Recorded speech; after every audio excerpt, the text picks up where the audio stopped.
This is a harsh reality that no one wants to hear, but it needs to be said.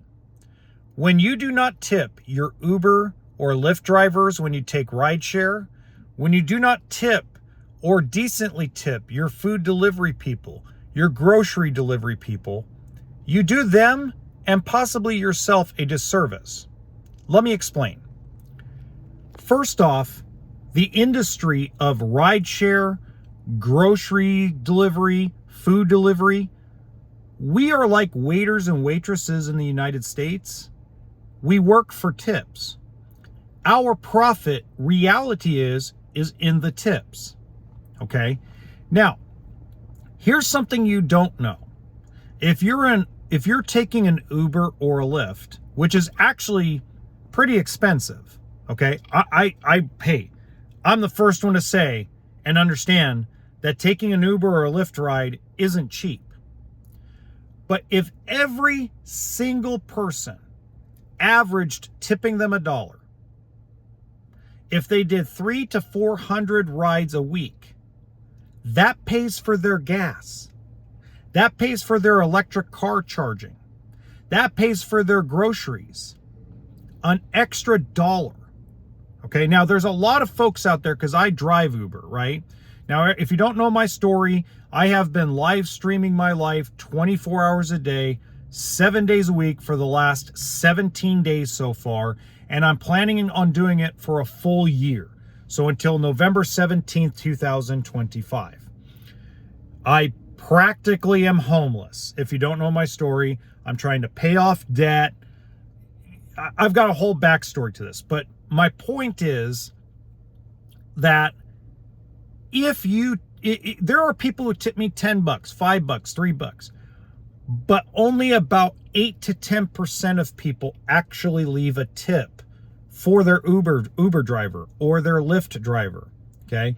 Now, when it comes to food delivery, because of the way restaurants work, especially in the United States, a $2 tip to pick up your food isn't enough. In fact, I have a rule of thumb. If the total delivery isn't more than $10, I decline it.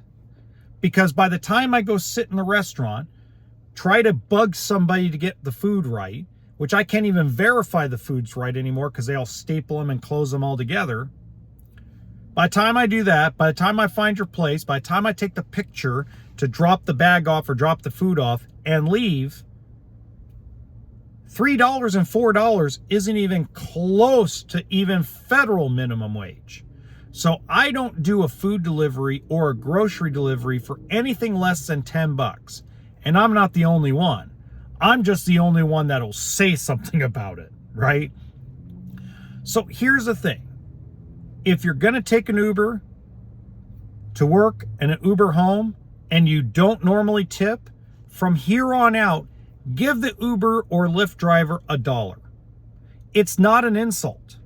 I'm telling you, when somebody gives me, if every single rider gave me $1 last week, I would have had $450. Instead, I end up with like $80 in tip. So it's a big difference. $1 over the course of an entire week, every single driver, that's $2,000 a month. That pays for the gas, the insurance, the car, so you can continue to go to work and use the service. You guys think we're making all this money. We don't. We don't make that much. It's a 55-45 split.